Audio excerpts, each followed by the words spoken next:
기도하겠습니다. 우리의 마음을 여유롭게 하시고 주의 지혜와 깨달음을 우리에게 주옵소서. 성령이 우리와 함께 계시어 주님의 말씀을 깊이 이해하고 우리의 삶에 적용할 수 있도록 도와주옵소서. 우리가 주님과의 관계에서 더욱 자라며 그리스도의 모습을 더욱 많이 나타내게 하여 주옵소서. 감사합니다. 예수님 이름으로 기도하였습니다. 아멘. 이 시간은 이번 주에 전한 말씀을 종합해서 그리스도의 열매와 적용이라는 주제로 말씀을 전하도록 하겠습니다. 보혜사 성령의 역사와 예수 그리스도를 믿는 우리의 거듭난 영이 어떻게 연합하여 하나로 함께 건축의 과정을 이루어지는지에 대해 알아보도록 하겠습니다. 하나님의 말씀은 우리에게 이러한 연합의 아름다움과 놀라움을 가르쳐주고 있습니다. 그러면 성경에 담긴 구절들이 이를 어떻게 표현하고 있는지 살펴보겠습니다. 주와 합하는 자는 한 영이니라 라는 고린도전서 6장 17절의 말씀은 우리가 예수 그리스도 안에서 하나로 연합된다는 참된 의미를 담고 있습니다. 예수 그리스도를 믿음으로써 우리는 거듭나는 영에 의해 새로운 존재로 변화되고 이때 성령은 우리의 영과 연합하여 한 영이 된다고 갈라디아서 5장 25절에서 말씀하고 있습니다. 이러한 연합을 통해 우리는 그리스도의 몸을 이루게 되며 이 몸은 하나님의 계획에 따라 건축되어 갑니다. 에베소서 4장 3에서 4절 말씀은 평안에 매는 줄로 성령이 하나 되게 하신 것을 힘써 지키라. 몸이 하나요 성령도 한 분이시니 이와 같이 너희가 부르심의 한 소망 안에서 부르심을 받았느니라 라고 말하고 있습니다.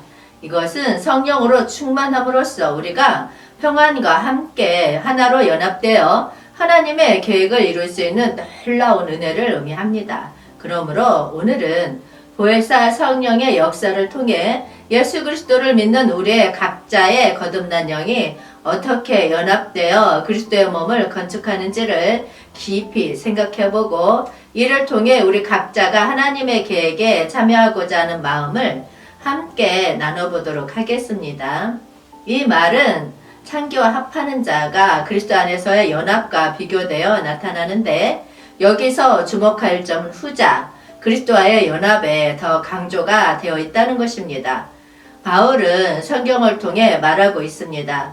남자와 여자가 합하면 한 몸이 되고 사람이 주님과 합하면 한 영이 된다. 여기서 합하다라는 말을 통해 우리는 남녀 간의 육체적 결합과 성도와 그리스도와의 영적인 결합이 비교되고 있습니다. 그러나 바울의 강조는 분명히 후자, 성도와 그리스도와의 연합에 있습니다.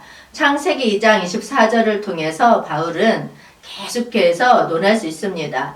그의 아내와 합하여 둘이 한 몸을 이룰지로다. 이 연합은 주님과의 심오한 관계에서 비롯됩니다.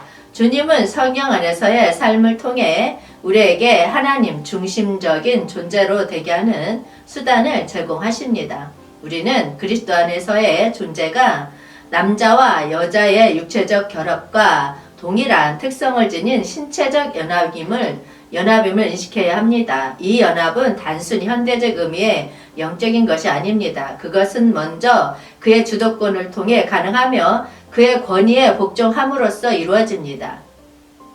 그렇기에 보혜사 성령은 예수님을 믿을 때 우리의 거듭난 영과 연합하여 한 영이 되게 하고 성령의 도움으로 우리는 하나가 되어 그리스도의 몸을 형성합니다. 이 연합은 예수 그리스도와의 믿음을 통해 나타나며 우리는 주님의 권위 아래에서 행동하고 또한 그의 소유가 되어 복종함으로써 가능합니다. 이제 우리는 하나님의 말씀을 통해 이 놀라운 이야기에 귀를 기울여 봅시다. 주님과의 연합이 어떻게 우리를 변화시키고 그리스도의 몸으로 함께 건축되어 가는지에 대해 깊이 생각해 봅시다. 이러한 변화된 삶은 보혜사 성령과 예수님과의 연합을 통해 나타납니다. 예수님을 믿음으로써 우리의 거듭난 영과 성령이 연합하여 한 영이 되게 하고 이로써 그리스도의 몸이 형성됩니다. 우리는 이 연합을 통해 주님의 권위 아래에서 행동하고 그의 소유가 되어 복종함으로써 하나가 되는 것입니다. 가능합니다. 그리고 이제 갈라디아서 5장 25절에서 언급된 말씀은 이 모든 과정을 강조하는 것입니다.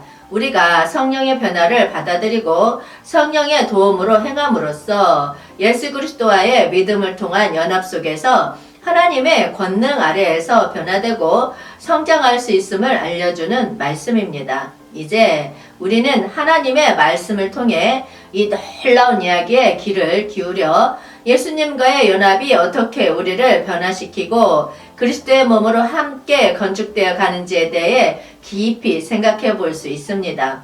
이는 성령의 역할과 그리스도인들의 일치된 의식 형성을 통해 하나님의 뜻을 이루며 성장하는 과정을 통해 나아가는 중요한 믿음의 이야기입니다. 갈라디아서 5장 25절 말씀 보겠습니다. 만일 우리가 성령으로 살면 또한 성령으로 행할지니 아멘. 이 말씀은 그리스도인들에 대한 성령의 역할과 그 결과에 대한 깊은 이해를 주시하고 있습니다. 바울은 먼저 만일 우리가 성령으로 살면 이라고 시작하여 성령의 삶을 통해 변화된 삶을 경험하는 그리스도인들을 언급합니다. 이는 우리가 성령의 도움으로 새로운 삶을 살 수 있다는 확신과 기대를 담고 있습니다. 성령은 그리스도인의 삶을 변화시키고 거듭남을 통해 새로운 삶으로 인도해 줍니다. 그리고 또한 성령으로 행할지니 라고 이어지는데 이는 성령의 삶을 살면 그에 따라 행동하게 된다는 원칙을 강조합니다. 그리스도인들은 성령의 도움을 받아 삶의 여러 측면에서 성령의 지침을 따름을 행동할 것입니다. 이는 그리스도인의 행동이 단순히 인간의 노력이 아니라 성령의 인도하심 따라 이루어진다는 것을 나타냅니다. 또한 바울은 주어를 1인칭 복수로 바꿈으로써 이 원칙이 개인적인 수준을 넘어 모든 그리스도인들에게 해당한다고 강조합니다. 그리스도인은 성령으로 살고 성령으로 행함으로써 공동체 안에서 일치된 의식을 형성하게 됩니다. 이러한 성령으로 살고 성령으로 행함의 원칙은 윤리적인 명령으로 이어지는 표현입니다. 이는 모든 그리스도인들에게 성령으로 행할 것을 권하는 명령입니다. 성령의 도움을 받아 그리스도인들은 하나님의 뜻을 이루며 성령이 인도하는 길을 따라가는 것이 중요하다는 바울의 교훈을 담고 있습니다. 이러한 원칙을 통해 성령의 도움을 받아 삶을 변화시키고 그 결과로 하나님의 뜻을 이루며 공동체 안에서 일치된 의식을 형성하며 섬길 수 있는 그리스도인의 삶이 강조되고 있습니다. 이와 함께 삼위일체 하나님의 개념은 성경에서 비롯된 신학적 원리로 아버지, 아들, 성령이 하나의 본질로 동일하다 하면서도 각각의 역할과 성격을 가진다는 의미를 담고 있습니다.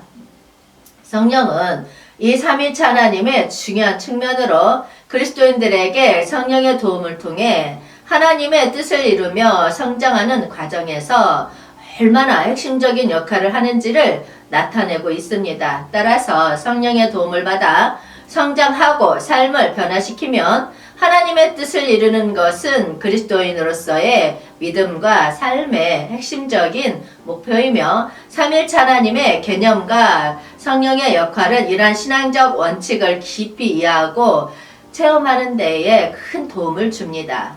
성령은 하나님의 존재와 뜻, 능력 등을 우리에게 전하며 또한 하나님의 권능을 우리 삶에 미치게 합니다. 성령은 마치 우리의 머리와 같이 우리를 이끄는 지혜와 통찰력의 원칙으로 작용하며 또한 우리의 몸과 같이 하나님의 계획과 뜻을 구현하는 도구로 작용합니다. 특히 보혜사 성령으로 충만하다는 것은 성령의 존재와 인도하심을 완전하게 받아들인다는 의미입니다. 성령의 충만함은 우리의 삶을 세례하고 깨끗하게 만들며 하나님의 뜻에 따라 행동하고 살아가게끔 도와줍니다. 이러한 충만함은 우리를 하나로 통일시키는 힘을 지니고 있습니다. 보혜사 성령은 각자 다른 개성과 배경을 가진 우리들을 하나님의 사랑과 뜻 안에서 통일시키며 공동체 안에서 서로를 이해하고 사랑할 수 있도록 이끕니다. 성령의 역할은 우리를 하나로 이어주는데 이는 다양성 속에서도 하나님의 일치된 사랑 안에서 서로 연결되고 함께 성장하는 공동체를 형성할 수 있게 합니다. 또한 성령의 역할과 충만함은 삼일체 하나님의 모든 것을 우리에게 더 깊이 체험하게 하며 하나님의 사랑과 뜻에 따라 일치된 목적 아래에서 함께 성장하고 나아갈 수 있도록 하는 중요한 원칙입니다. 이것은 성령을 통한 연합이 우리를 교회로 이루어지게 하며 함께 하나님의 나라를 건설하는 데에 도움이 되는 원칙이라고 할 수 있습니다. 따라서 바울의 설교를 통해 성령의 역할이 우리를 하나로 이어주고 통일시켜주며 하나님의 사랑과 뜻에 따라 함께 성장할 수 있는 충만함을 가져다주고 있다는 원칙이 강조되고 있습니다. 에베소서 4장 3에서 4절 말씀은 이러한 성령의 작용을 강조하며 성령의 충만함을 통해 부르심의 한 소망 안에서 서로 통일되어 하나님의 나라를 건설하게 된다는 참된 이해를 제시하고 있습니다. 에베소서 4장 3에서 4절 말씀 보겠습니다. 평안에 매는 줄로 성령이 하나 되게 하신 것을 힘써 지키라. 몸이 하나요 성령도 한 분이시니 이와 같이 너희가 부르심의 한 소망 안에서 부르심을 받았느니라. 아멘. 이 말씀을 통해 바울은 에베소서 4장 3절에서 언급된 평안에 매는 줄로 성령이 하나 되게 하신 것을 힘써 지키라에 대한 해설을 진행하고 있습니다. 그는 이 매가 고난과 힘겨움을 이겨내는 끈으로서 그리스도인들 간의 성령에 의한 연합을 상징한다고 설명하고 있습니다. 이어서 바울은 골로새서 3장 14절을 언급하여 사랑이 모든 것을 온전하게 묶어주는 끈임을 강조하고 있습니다. 이는 성령의 작용을 통해 이루어진 그리스도인들의 일치와 연합을 나타내며 마치 우주를 묶는 빛의 끈처럼 여러 다양한 객체를 하나로 통일시키는 상징적인 표현입니다.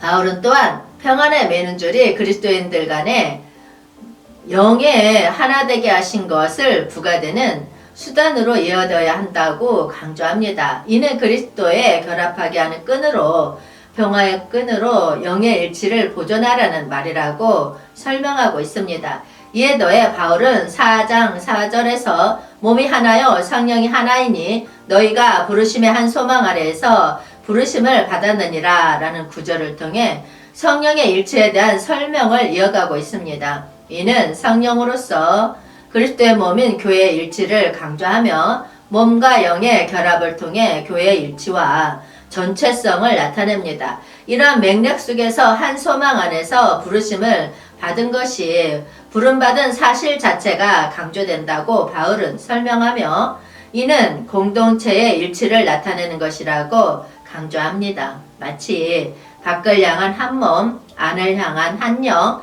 위를 향한 한 소망이라는 교회의 구조와 목표가 성령의 작용을 통해 완성된다고 설명하고 있습니다. 이에 따라 성령은 우리의 거듭난 영과 연합하여 한 영이 되게 하여 그리스도의 몸을 건축하고 성령으로 충만하여 하나로 연합되어 그리스도를 나타내며 섬길 수 있는 은혜를 우리에게 주십니다. 이것이 바로 한 영으로 연합하여 그리스도의 몸을 건축한다는 주제의 결론입니다. 바울의 말씀과 마태복음 18장 12절에서 14절에 예수님의 비유는 함께 고려될 때 하나님 나라에서 각각의 영혼이 중요하게 여겨지며 길을 잃을지라도 찾아내어 회복하는 것이 얼마나 큰 기쁨인지를 보여줍니다. 성령의 작용을 통해 한 몸, 한 영, 한 소망으로 연합된 교회가 건축되는 것은 곧 각각의 그리스도인이 하나님의 소망 아래에서 부르심을 받아 함께 헌신하고 서로에게 화해하며 사랑하는 일치된 공동체를 형성하는 것과 일맥상통합니다. 이에 따라 바울의 말씀과 예수님의 비유는 모두 하나님의 나라에서 각각의 영혼이 중요하게 여겨져야 하며 공동체 안에서 화해와 헌신이 이루어져야 함을 강조합니다.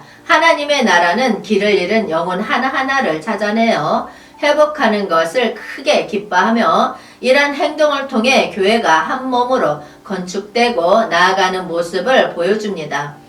그리스도인은 성령의 작용을 통해 이 일치된 목적 아래에서 함께 성장하고 나아갈 수 있음을 깊이 이해할 것입니다. 예수님은 마태복음 18장 12절에서 14절까지의 구절에서 잃어버린 양 찾기라는 비유를 전하고 있습니다. 이 비유에서 얘기되는 양은 각각의 그리스도인을 나타내고 있습니다. 예수님은 양 한 마리를 잃어버렸을 때 그 한 마리를 찾아내고자 산속을 떠돌며 노력하고 마침내 그 양을 찾아 집으로 돌아가며 크게 기뻐했습니다. 이때에 예수님은 찾은 양을 어깨에 메어 집으로 돌아오면서 너희 아버지께서도 이와 같이 이 하나 있는 죄인 하나를 잃지 않으려고 하십니다. 라고 말씀하셨습니다. 이 비유를 통해 어떤 하나를 잃어버리시라도 찾아내어 통일된 몸으로서 함께 건축되어가는 교회의 중요성을 강조할 수 있습니다. 하나로 연합된 성도들이 함께 모여 하나님의 나라를 구축하는 것이 얼마나 중요한지 각각의 그리스도인이 중요하게 여겨져야 하는지를 설명하는 좋은 예화입니다.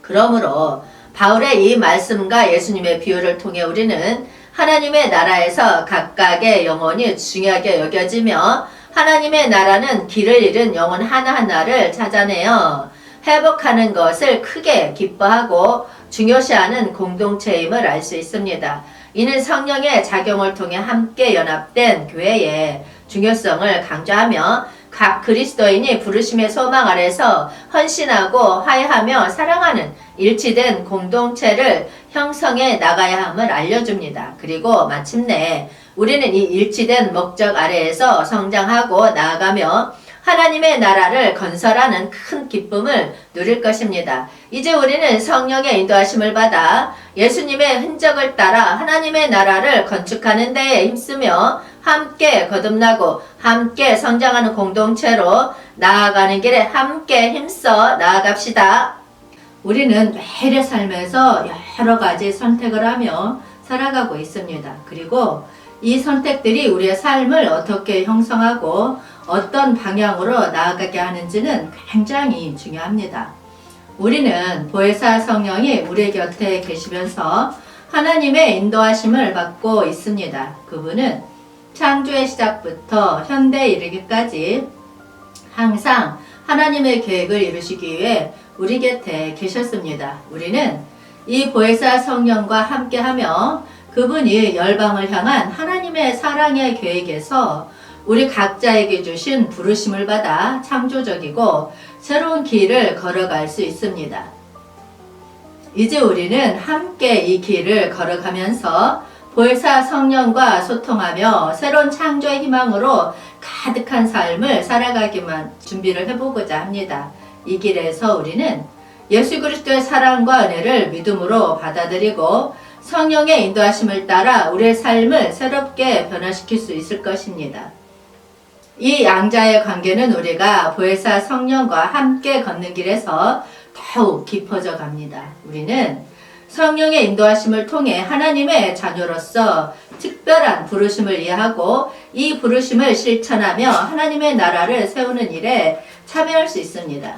또한 이 양자의 관계는 예수 그리스도의 사랑과 은혜를 믿음으로 받아들여 성령과 함께하는 공동체 안에서 서로 사랑하고 배려로 가득한 관계를 형성할 수 있음을 의미합니다. 우리는 이 관계를 통해 하나님의 사랑을 보여주고 세상에 새로운 창조의 희망을 전파할 수 있는 빛과 소금이 될 것입니다.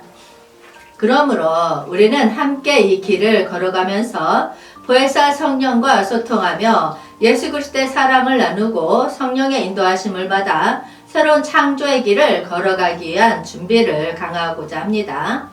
이는 우리가 하나님의 아들과 함께하는 여정에서 더욱 깊이 있고 풍요로운 삶을 만들어 나갈 수 있는 기회입니다. 로마서 8장 14절 말씀 보겠습니다. 무릇 하나님의 영으로 인도함을 받는 사람은 곧 하나님의 아들이라. 아멘. 사도 바울의 말에 따르면 무릇 하나님의 영으로 인도함을 받은 사람은 곧 하나님의 아들이라고 나타납니다. 이 무릇은 누구든지 어떤 사람이든지를 아우르는 말로 우리 모두가 이 은혜를 받을 수 있다는 약속입니다. 여기서 말하는 하나님의 영은 성령을 의미하며 이 성령에 의해 우리는 새로운 삶을 시작하게 됩니다.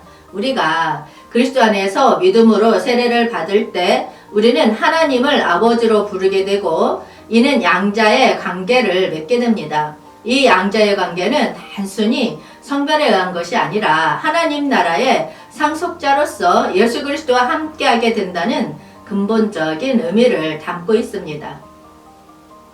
보혜사 성령을 따라 사는 삶은 우리가 더 이상의 죄의 노예로 살지 않고 하나님의 의를 위해 공모하는 과정입니다. 이는 노예에서 자유로워지는 것뿐만 아니라 우리를 떳떳하게 만들어 하나님의 아들로서 삶을 살아가게 합니다. 우리는 성령의 인도를 받아 하나님의 자녀로서 품위있고 당당한 생활을 할 수 있습니다.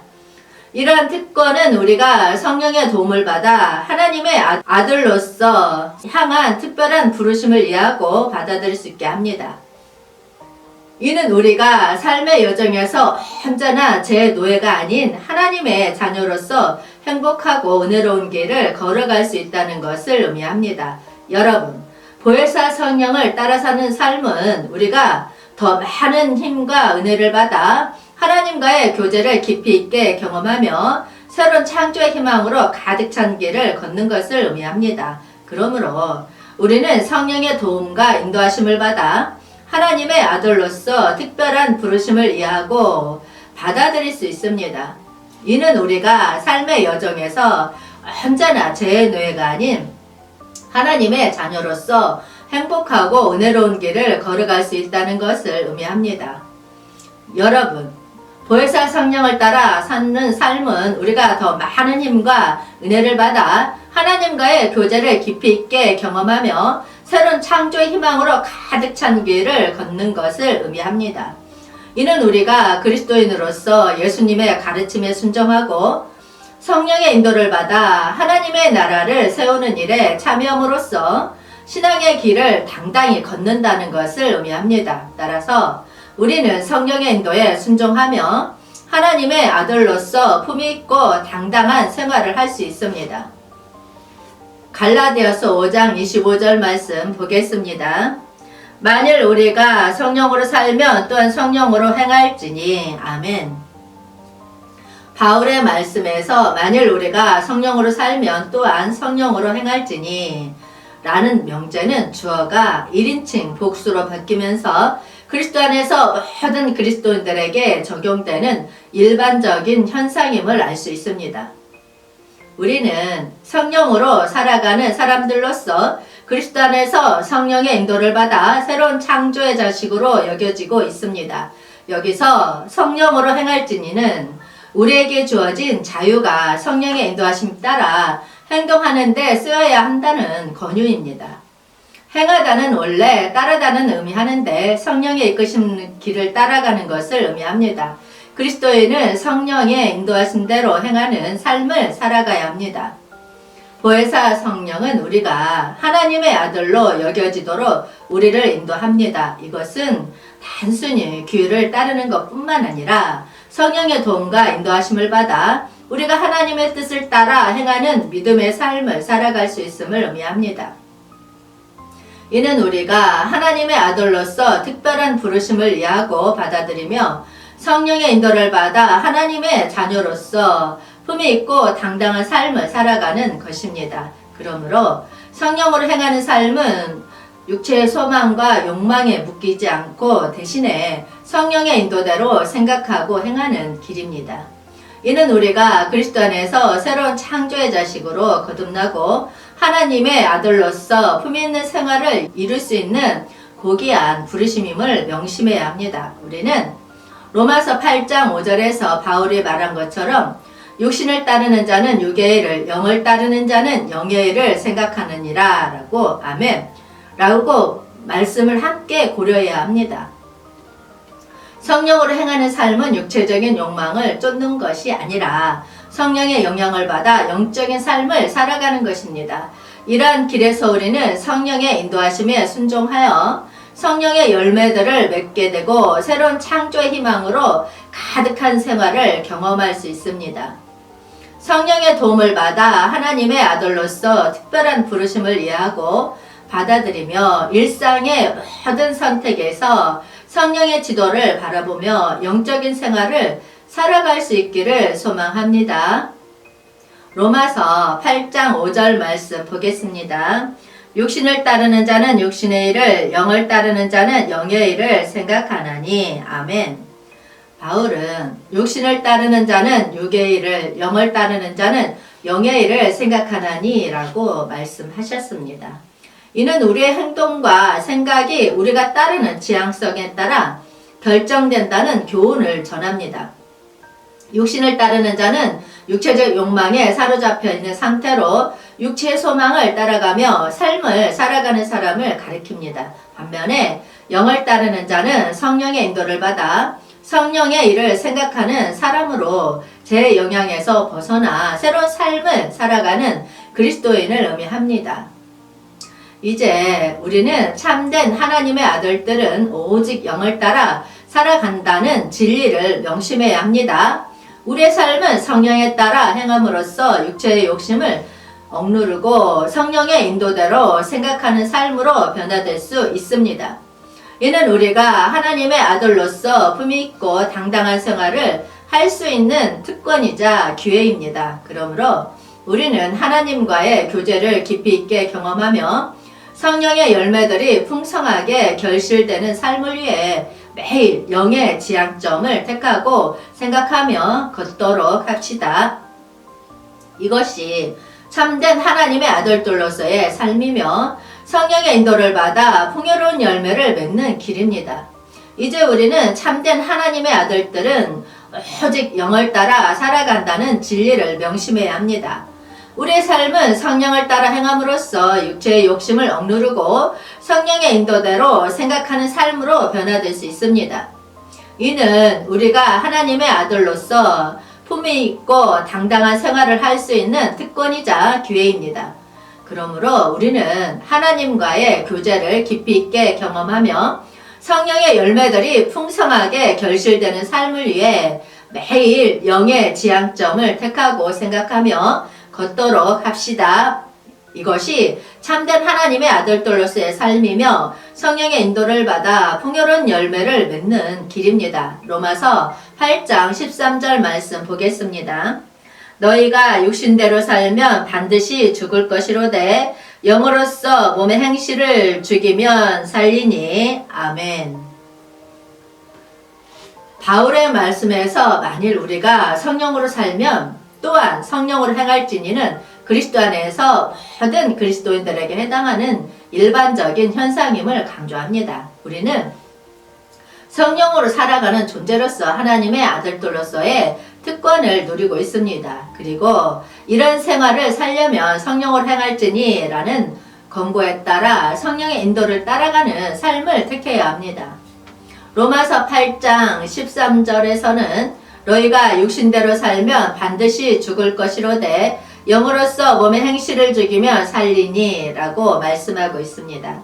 이는 육체적인 욕망을 따르면 살다가는 죽음을 맞이할 것이라는 권고와 함께 성령의 인도를 받아 몸의 행실을 성령의 원칙에 따라 변화시키면 삶을 얻게 된다는 희망이 담겨 있습니다. 여기서 영으로서 몸의 행실을 죽이며 살리니는 우리가 성령의 인도를 받아 죄에 저항하고 육체적인 욕망을 부러워하지 아니하면서 성령의 도움을 받아 삶의 모든 측면을 거룩하게 다스린다면 영적인 생명을 얻을 수 있다는 의미입니다. 따라서 성령의 인도에 순종하며 몸의 행실을 성령의 원리에 따라 살리는 것은 그리스도인의 사명이자 특권입니다. 이는 우리가 하나님과의 영적 관계를 깊이 있게 유지하고 성령의 열매들을 풍성하게 맺을 수 있는 길입니다. 오직 영으로 생각하고 성령의 지도하에 몸을 다스려 나가는 노력과 순종은 우리가 새로운 창조의 자식으로서 하나님과 함께 걷는 특별한 여정을 의미합니다. 이 길에서 성령의 도움을 받아 자유로워지고 그리스도의 사랑과 은혜로서 삶의 품격을 높여가기를 소망합니다. 이러한 변화와 성령의 인도 아래에서 우리는 다시 무서워하는 종의 영을 받지 않고 양자의 영을 통해 하나님을 아빠, 아버지로 부르게 됩니다. 이것은 두려움과 노예 상태에서 해방되어 새로운 정체성으로 변화하는 과정입니다. 우리는 성령의 지도 아래에서 하나님의 아들, 딸로서의 특권과 책임을 경험하며 두려움이 아닌 믿음과 자유의 영에서 걸어가게 됩니다. 로마서 8장 15절은 성령의 작용을 통해 하나님과의 깊은 연결을 이끌어내어 더 이상 종으로서 두려움에 사로잡히지 않고 하나님을 가족으로 부를 수 있는 새로운 실체로의 탄생을 암시하고 있습니다. 이는 우리가 양자로서 성령과 연합하여 부르짖음으로써 하나님과의 친밀한 관계를 나아가며 살아가는 과정입니다. 성령의 도움을 받아 몸의 행실을 죽여가면서 두려움과 종의 영에 저항함으로써 우리는 하나님을 아빠, 아버지로 불러내며 새로운 삶의 길을 걸어가게 됩니다. 이는 영적인 성장과 새로운 가족으로서 하나님의 아들, 딸로서 특별한 사명을 이어가는 여정입니다.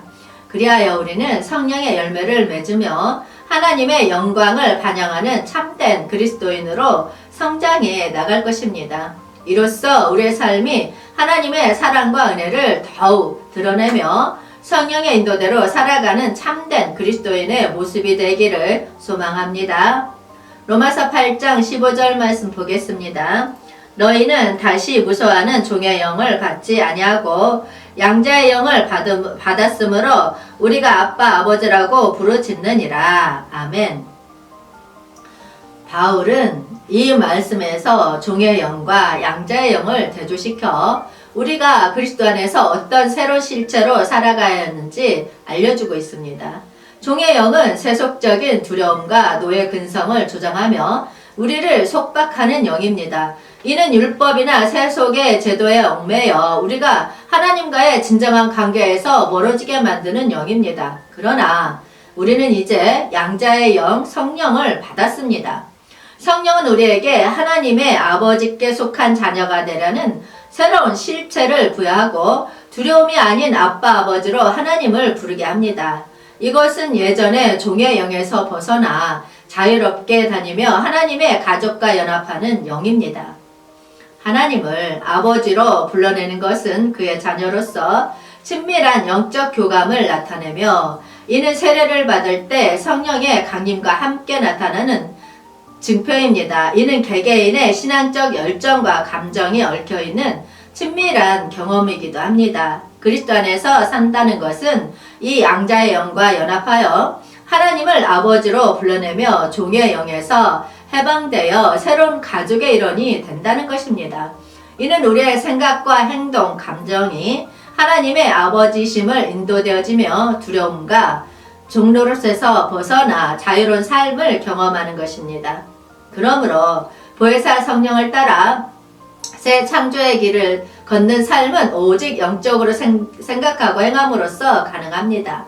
우리는 성령의 인도를 받아 영으로 살아가면서 육체적인 욕망과 두려움의 종속에서 해방됩니다. 이는 하나님과의 연합을 통해 우리의 모든 행동과 생각이 새로운 창조의 원리에 따라 향상되는 삶으로 이끌어집니다. 새 창조의 길은 하나님의 아들, 딸로서 특별한 특권과 기회를 누리며 성령의 도움을 받아 몸의 행실을 죽여가는 여정입니다. 이는 곧 우리의 모습이 성령의 열매를 맺어나가며 하나님의 영광을 더욱 반영하는 삶으로 나가게 됨을 의미합니다. 새 창조의 길에서 우리는 하나님과 연합하여 더 깊은 영적인 경험을 쌓고 성령의 인도에 순종함으로써 향상된 생활을 찾을 것입니다. 이는 오직 보혜사 성령을 따라 걷는 삶에서만 이루어질 수 있는 특별한 혜택이자 축복입니다. 그리하여 우리는 하나님의 사랑과 은혜를 더욱 풍부하게 받아들이며 새 창조의 길을 걷는 참된 그리스도인으로 성장할 것입니다. 이것이 삶의 참된 의미를 발견하고 하나님과의 연합 속에서 더 풍성한 삶을 살아가는 길입니다. 거듭남이란 무엇일까요? 어떤 의미가 담겨 있을까요? 이를 통해 새로운 출발과 변화에 대한 깊은 이해를 얻고 하나님의 뜻을 함께 알아보도록 하겠습니다. 우리는 성경 속에서 거듭남에 대한 다양한 언급을 찾을 수 있습니다. 이는 우리의 영적인 여정에서 핵심적인 중요성을 갖고 있습니다. 거듭남은 새로운 삶으로의 출발, 하나님과의 깊은 관계 형성, 그리고 영적인 변화의 시작입니다. 베드로전서 1장 23절 말씀입니다. 너희가 거듭난 것은 썩어진 씨로 된 것이 아니요 썩지 아니할 씨로 된 것이니 살아있고 항상 있는 하나님의 말씀으로 되었느니라. 아멘. 거듭남은 우리에게 하나님의 생명을 체험할 수 있는 첫 번째 경험입니다. 이것은 우리가 하나님의 생명과 교제를 시작하는 순간입니다. 하나님의 구원의 핵심 목적은 우리에게 자신의 영적 생명을 주어 우리가 하나님과 교제하고 영적으로 태어나는 것입니다. 구원받는다는 것은 하나님의 구원을 체험한다는 것입니다. 거듭남은 하나님의 구원에서 우리가 처음으로 체험하는 중요한 순간 중 하나입니다. 이것은 우리의 죄를 사하고 우리를 깨끗하게 만들며 우리를 의롭게 하는 하나님의 역사입니다. 모든 이러한 것들은 거듭남을 위해 이루어지며 하나님은 모든 것을 한 목적으로 이루셨습니다. 또한 거듭남은 우리의 옛 성격과 죄에서 해방되고 하나님 안에서 새로운 시작을 의미합니다.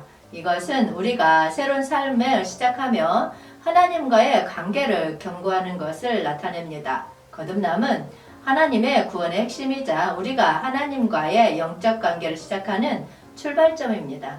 이것은 우리의 영적 여정을 시작하는 순간으로 항상 감사하며 축복하는 이유가 됩니다. 그리고 거듭남은 하나님의 구원과 사랑의 시작점입니다. 이것은 우리의 영적 삶의 근간이며 하나님과의 관계를 첫걸음으로 시작하는 순간입니다. 감사하며 이 큰 은혜를 받아들이고 하나님의 생명을 체험하며 영적 여정을 시작함을 믿습니다. 본문 말씀에 너희가 거듭난 것은 썩어질 씨로 된 것이 아니요 썩지 아니할 씨로 된 것이니 이 구절에서 썩어질 씨와 썩지 않을 씨는 비교와 대조를 통해 우리의 옛 성격과 하나님의 새로운 창조를 나타냅니다. 썩어질 씨는 옛 성격과 죄로 오염된 삶을 상징하며 썩지 않을 씨는 하나님의 영생과 의로움을 상징합니다. 땅에 심는 씨는 우리가 세속적인 가치나 욕망에 미혹되어 삶을 산던 과거를 나타내며 하늘의 신령한 지혜의 씨는 하나님의 영적 진리와 교훈을 수행하고 실천하는 새로운 삶을 나타냅니다. 이 성경 구절은 우리가 거듭남을 통해 과거의 죄와 부패한 삶에서 벗어나 하나님의 새로운 창조 속에서 영생과 의로움을 얻는 과정을 강조합니다. 이것은 하나님의 구원과 교훈을 통해 우리가 새로운 사람이 되며 하나님과의 깊은 관계를 형성할 줄로 믿습니다.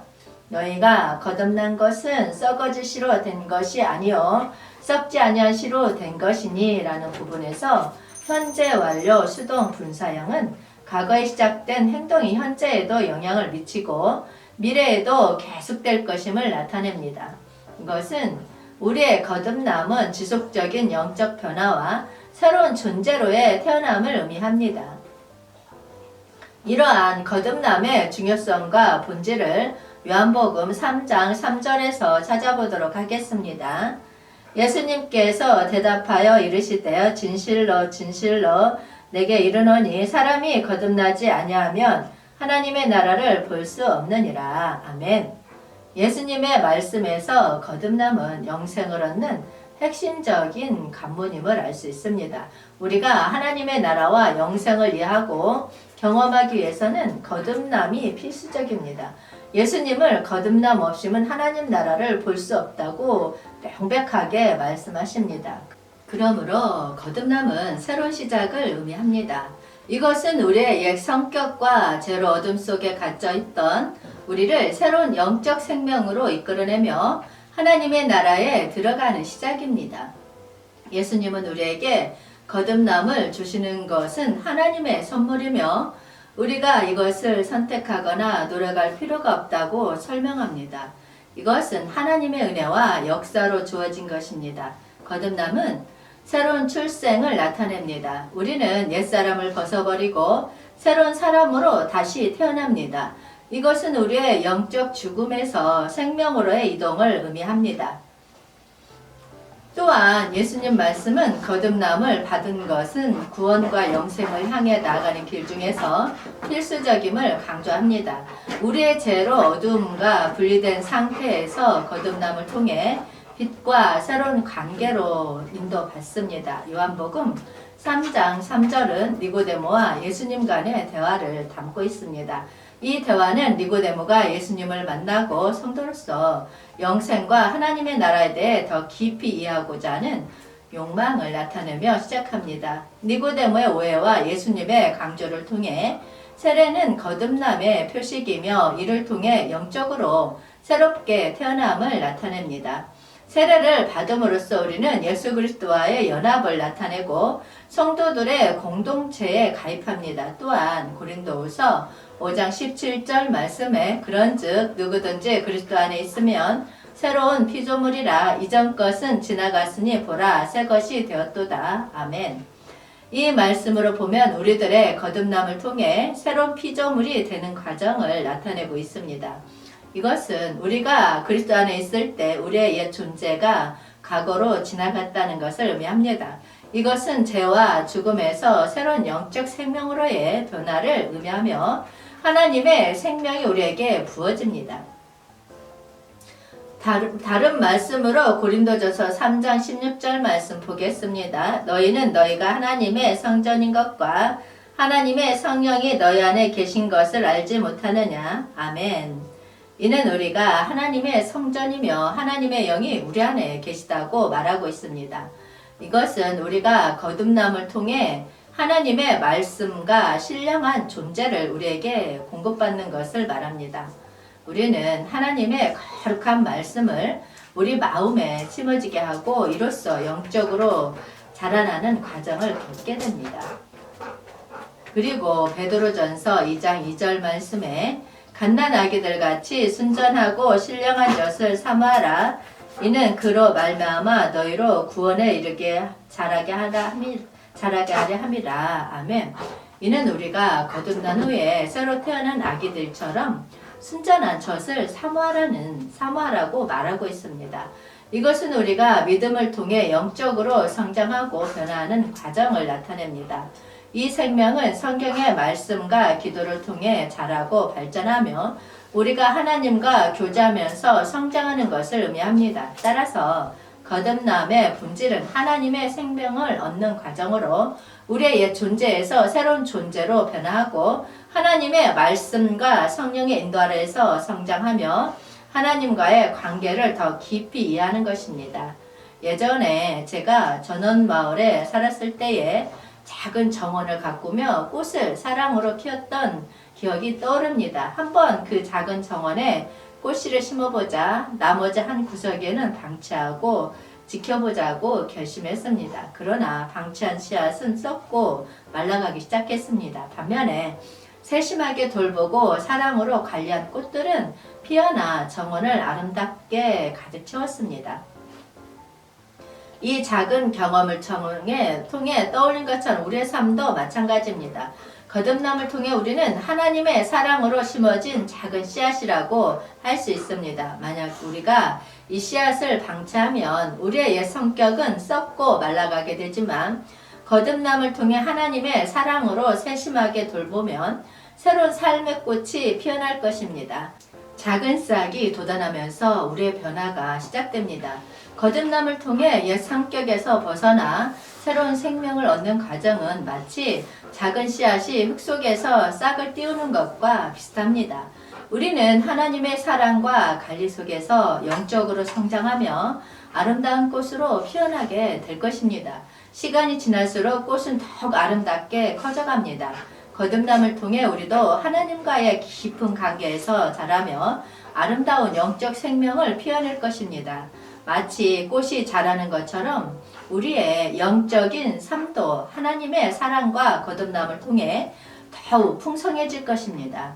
이 예화를 통해 우리는 거듭남을 인식하고 하나님의 사랑으로 채워진 변화의 과정에서 우리의 영적 생명이 어떻게 아름다운 꽃처럼 피어날 수 있는지를 생생하게 느낄 수 있습니다.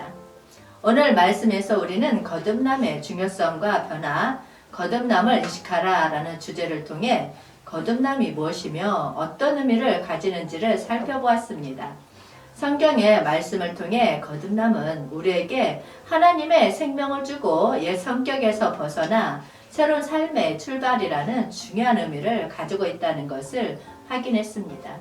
우리는 베드로전서 1장 23절에서 거듭난 것은 썩어질 씨로 된 것이 아니요 썩지 않을 씨로 된 것이라는 말씀을 통해 옛 성격과 하나님의 새로운 창조를 비교하고 이를 통해 새로운 출발과 변화를 이해할 수 있었습니다. 또한 요한복음 3장 3절에서는 예수님의 말씀을 통해 거듭남이 영생을 얻는 관문임을 알 수 있었습니다.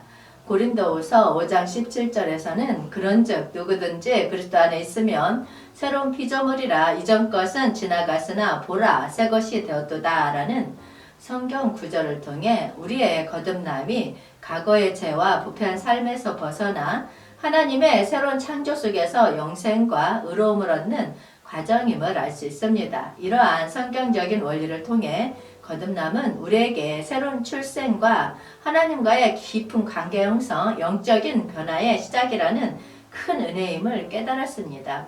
하나님의 사랑과 거듭남을 통해 우리의 삶은 아름다운 꽃처럼 피어날 수 있으며 이를 통해 하나님과 깊은 교제를 즐길 수 있는 기회가 열린다는 것을 믿습니다. 그러므로 우리는 감사하게 거듭남을 인식하고 하나님의 사랑으로 변화하는 과정에서 새로운 영적 생명의 꽃이 피어날 수 있기를 소망하며 이 말씀을 마치도록 하겠습니다. 우리는 모든 인생의 여정에서 변화와 새로워짐을 경험합니다. 그리고 종종 그 변화는 우리의 삶에 긍정적인 영향을 미치기도 하지만 때로는 어려움과 도전의 순간을 안겨주기도 합니다. 오늘은 이러한 변화와 새로워짐의 핵심을 파악하고 성경을 통해 얻을 수 있는 지혜와 힘을 함께 탐험해 보도록 하겠습니다. 여러분, 우리는 거듭남을 통해 더 나은 삶을 찾아가는 여정에 서 있습니다. 이 여정에서 우리는 어떤 모습으로 거듭나고 있는지, 그리고 이 변화가 우리의 삶에 어떤 의미를 부여하고 있는지에 대해 심사숙고해 볼 필요가 있습니다. 하나님은 우리를 버리지 않으셨습니다. 그분은 우리가 굳은 마음 속에서 어둠과 무지의 감옥에서 벗어날 수 있도록 구원의 계획을 세우셨습니다. 우리는 하나님의 사랑과 은혜를 통해 거듭나는 여정에 초점을 맞춰야 합니다. 성경은 우리가 죄에서 벗어나 하나님과의 관계를 회복하기 위해 필요한 구원의 길을 가르쳐 줍니다. 예수 그리스도는 우리의 죄를 대신 지고 십자가에서 우리를 위해 희생하셨습니다. 그분의 부활은 우리에게 새로운 삶의 희망을 안겨주었습니다. 우리가 예수 그리스도를 통해 믿음으로 연결되면 굳은 마음이 풀리고 어둠에서 빛으로 인도받을 수 있습니다. 에베소서 2장 8에서 9장 말씀에서는 너희는 은혜로 말미암아 믿음으로 말미암아 구원을 받았으니 이것이 너희에게서 난 것이 아니요 하나님의 선물이라 행위에서 난 것이 아니니 이는 아무도 자랑하지 못하게 함이라. 아멘. 라고 말하고 있습니다. 우리는 우리의 힘으로는 죄에서 벗어날 수 없지만 오직 믿음을 통해 하나님의 은혜를 받아 구원을 얻을 수 있습니다. 그러므로 우리는 거듭나는 여정에서 우리의 굳은 마음을 풀어내고 새로운 삶으로 나아가기 위해 성경의 가르침을 참고하고자 합니다. 함께 성경을 통해 하나님의 사랑과 은혜를 깊이 이해하고 예수 그리스도를 통해 얻게 된 새로운 삶의 가치를 발견해 봅시다.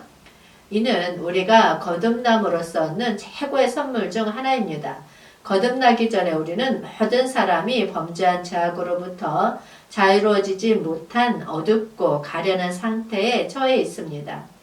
우리의 본성은 죄와 부패의 어둠에 둘러싸여 있으며 그 결과로 하나님의 영광을 이뤄내지 못하고 있습니다. 누구나 이 어둠과 무지 속에서 우리는 하나님과의 연결을 상실하고 마음까지 굳게 닫아버린 채 살아가고 있습니다. 로마서 3장 23절은 명확하게 말합니다.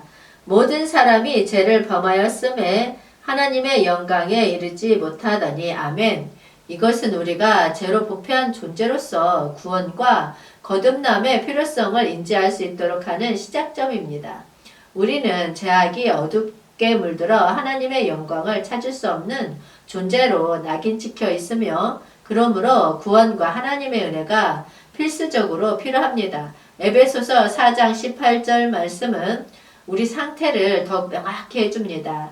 그들의 총명이 어두워지고 그들 가운데 있는 무죄함과 그들의 마음이 굳어짐으로 말미암아 하나님의 생명에서 떠나 있도다. 아멘. 이는 우리가 영적으로 어두운 상태에 놓여 있으며 총명이 무너져 정신적으로 굳어진 채 하나님의 생명에서 멀어져 있다는 현실을 나타냅니다.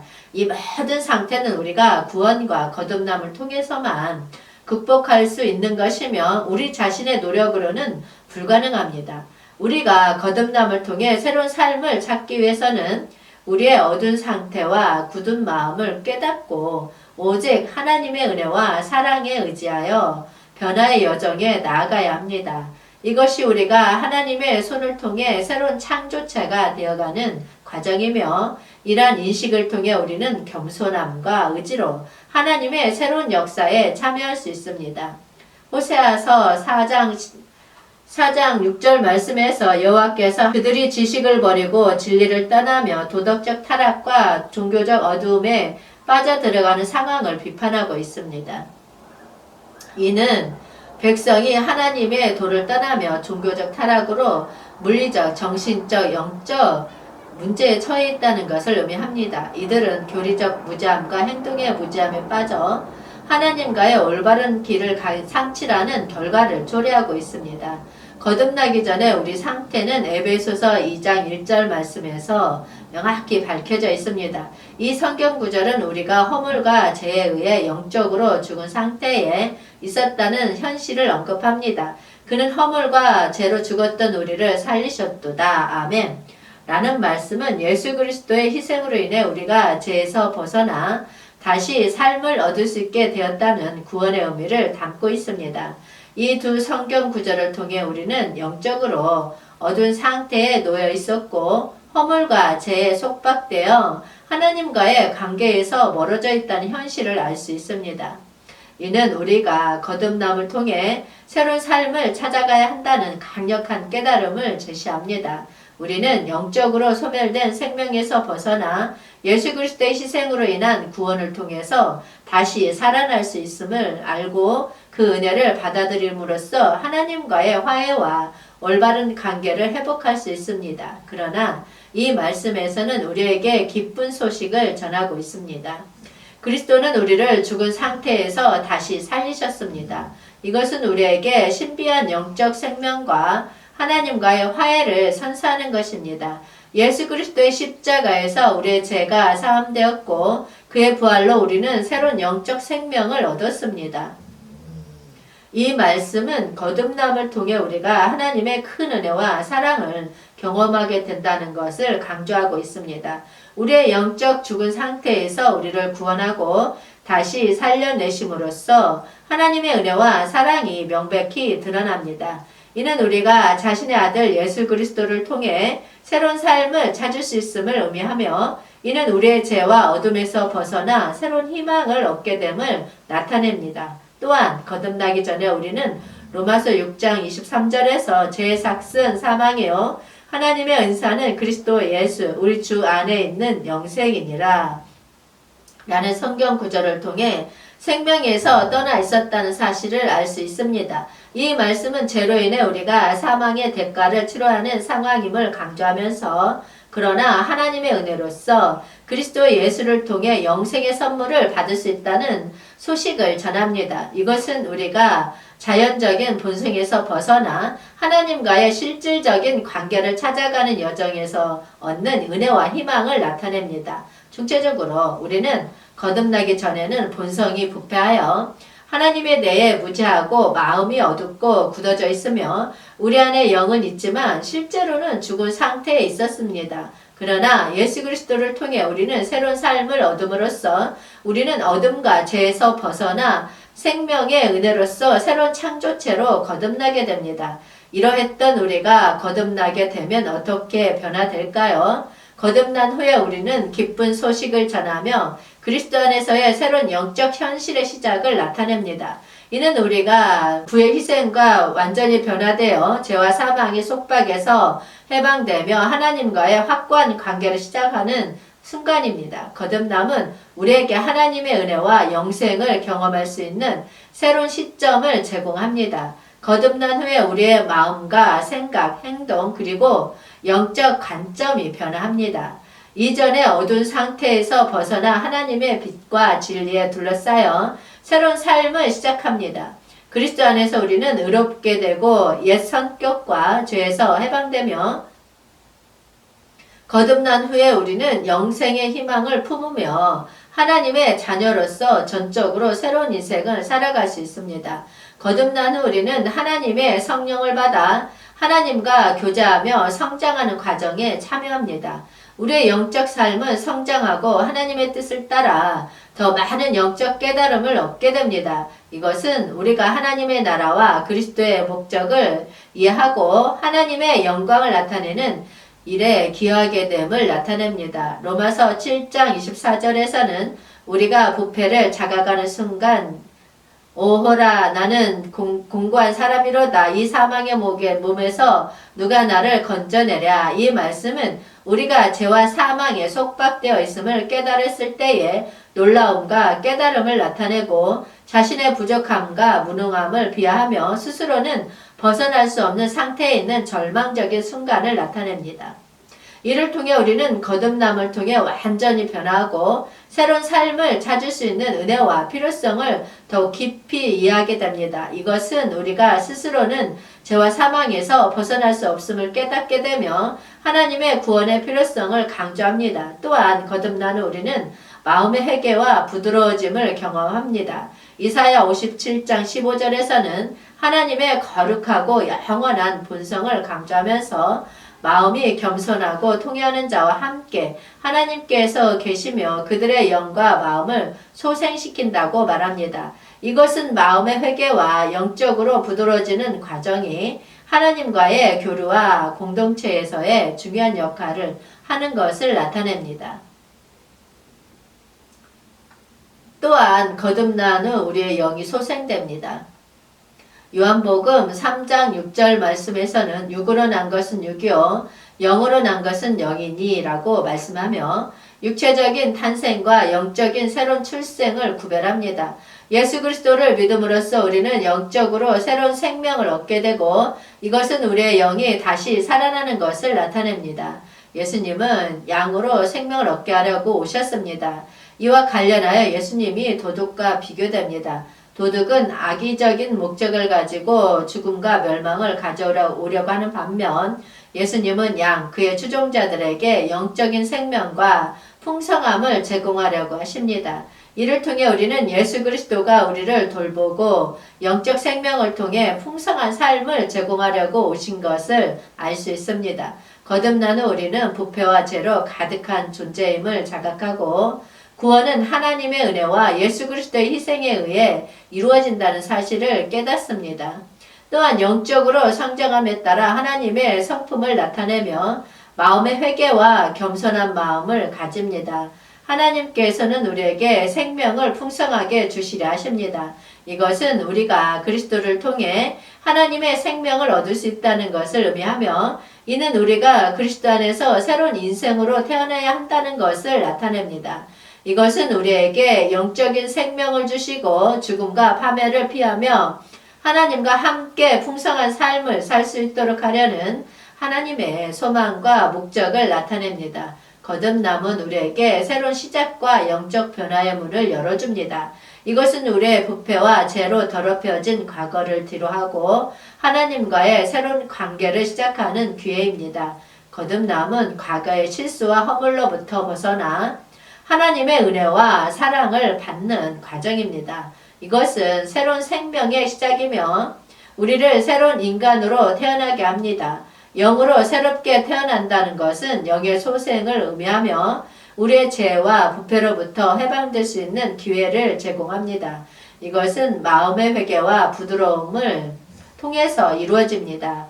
어느 집에 어항 속에 사는 작은 물고기가 있었습니다. 그 어항은 오랜 시간 동안 변함없이 같은 물을 갖고 있었는데 물고기는 어두움과 녹색 느낌의 물속에서 살아가고 있었습니다. 그러던 어느 날 어항 주인이 갑자기 어항 속 물을 새롭고 맑은 물로 바꾸었습니다. 처음에는 물고기가 좀 당황한 표정을 지었지만 곧이어 새로운 물의 신선함을 느끼며 기쁜 눈빛으로 돌아다니기 시작했습니다. 이제 물고기는 어둡고 더러웠던 환경을 벗어나 맑고 깨끗한 물에서 더 나은 생활을 즐기고 있었습니다. 어항 주인은 물고기에게 말했습니다. 이제 내가 진정으로 행복해 보여 새로운 물과 함께하는 내 삶에 확실히 긍정적인 변화를 가져왔어. 물고기는 웃으며 대답했습니다. 그렇습니다. 나는 진정으로 거듭났어요. 예전의 어두운 물에서 벗어나서 이 새로운 물속에서 더 나은 삶을 찾고 있어요. 이 여호와는 종종 우리의 삶이 하나님의 변화와 은혜를 통해 어둡고 더러웠던 상태에서 벗어나 새로운 삶을 찾을 수 있다는 의미를 나타냅니다. 거듭남을 통해 우리의 전과 후의 상태가 어둠에서 빛, 더러움에서 깨끗한 거로 바뀔 수 있다는 희망과 기쁨을 전합니다. 여러분, 오늘 함께한 이 시간 동안 하나님의 말씀을 통해 거듭남의 중요성과 변화에 대해 깊은 교훈을 얻었습니다. 우리는 새로운 물속으로 나아가는 물고기처럼 하나님의 은혜와 사랑을 통해 어둡고 더러운 삶에서 벗어나 더 나은 미래를 찾을 수 있습니다. 성경은 우리에게 말합니다. 그런즉 누구든지 그리스도 안에 있으면 새로운 피조물이라 전에 있던 것은 지나갔으니 보라 새 것이 되었도다. 이것은 거듭나면 전과 후의 상태가 변화하고 예수 그리스도 안에서 새로운 삶을 얻게 된다는 것을 알려줍니다. 오늘 여기서 우리는 예수 그리스도를 통해 새로운 물로 거듭나고 새로운 삶의 시작을 할 수 있습니다. 과거의 죄와 어둠은 예수님의 사랑과 희생에 의해 맑고 깨끗한 물로 대신되었습니다. 하나님은 우리를 위해 새로운 시작을 준비하셨고 오직 믿음을 통해 그 은혜를 받아들이면 됩니다. 그러므로 우리는 예수 그리스도를 향한 믿음을 굳게 세우고 그의 사랑과 지혜로 가득한 길을 따라 나가야 합니다. 변화된 삶을 통해 우리는 변화된 희망의 빛이 되어야 합니다. 주변 사람들이 우리의 전과 후의 변화를 보고 하나님의 역사를 알게 되어 새로운 삶을 찾을 수 있도록 함께 기도합시다. 기도하겠습니다. 주님, 우리는 그리스도의 열매를 맺고 주의 말씀을 우리의 삶에 적용하는 데 도움이 필요합니다. 우리의 마음을 정성껏 주님께 열어 성령이 우리에게 주신 은총과 힘으로 말씀을 실천하도록 도와주옵소서. 주의 말씀이 우리의 삶을 변화시키고 주님과의 깊은 관계를 형성하게 하옵소서. 우리가 주님의 사랑을 나누며 이웃을 섬기고 주의 나라를 세우는 데 일조할 수 있게 하옵소서. 우리를 생명의 파멸에서 속량하시고 우리의 모든 병을 고치시고 모든 죄악을 사하시는 주님, 모든 존귀와 영광 받으시옵소서. 아버지, 이 시간도 질병으로 아파하는 자들, 고통 가운데 신음하는 자들이 있습니다. 당신의 치유의 손으로 긍휼히 여겨 어루만져 주옵소서. 당신의 보혈의 피로 덮어주사 깨끗이 씻어 주옵소서. 모든 병마에서 일어날 수 있도록 아버지 도와주시옵소서. 주님, 영적으로 어둠 가운데 있는 사람들, 정신적으로 방황하고 있는 사람들 치유해 주실 줄 믿습니다. 주님, 이들을 위해 기도합니다. 아픈 곳에 병든 곳에 손을 얹은즉 즉시 나으리라 하셨습니다. 믿음으로 선포합니다. 병든 곳에, 아픈 곳에, 통증이 있는 곳에 아버지 믿음의 손을 얹고 기도하며 나아갈 때 그 즉시 치료되어지는 기적의 역사가 나타날 수 있도록 축복하여 주시옵소서. 축복하여 주시옵소서. 오 성령님 임하여 주시옵소서. 임하여 주시옵소서. 더욱 임하여 주시옵소서. 더욱 오 성령님 강건하게 임하여 주시옵소서. 강건하게 임하여 주시옵소서. 더욱 강건하게 임하여 주시옵소서. 오 성령님 충만하게 임하여 주시옵소서. 오 성령님 충만하게 임하여 주시옵소서. 오 성령님 충만하게 임하여 주시옵소서. 더욱 충만하게 임하여 주시옵소서. 이 시간 주님께서 식도암을 치유해 주신다고 하십니다. 아멘으로 받고 믿고 나아갈 때 치유의 역사가 일어납니다. 구토는 멈출지어다. 구토는 멈출지어다. 구토는 멈추어라. 삼킴 곤란은 사라져라. 삼킴 곤란은 사라져라. 기침은 사라져라. 기침은 사라져라. 기침은 사라질지어다. 우리 몸을 괴롭히는 모든 병만은 떠나가라. 병만은 떠나가라. 깨끗하고 온전하게 나을지어다. 깨끗하고 온전하게 나을지어다. 우리 몸을 괴롭히는 모든 병만은 떠나가라. 치유되어 완치된 모습을 바라봅니다. 치유되어 완치된 모습을 바라봅니다. 주님 감사합니다. 주님 홀로 영광 받으시옵소서. 예수님 이름으로 기도하였습니다. 아멘.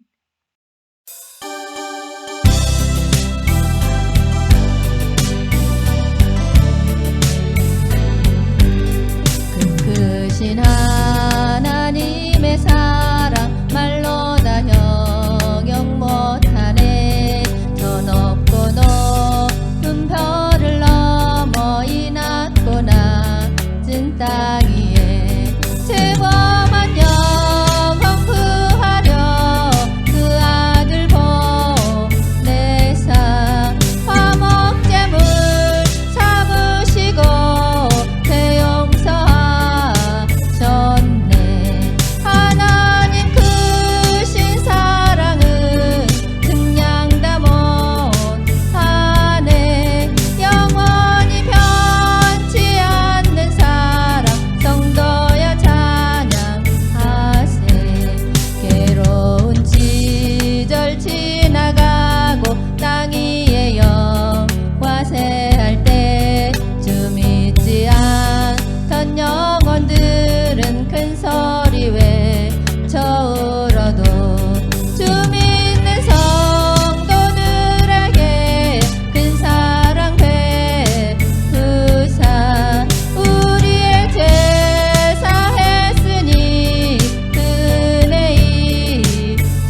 예수께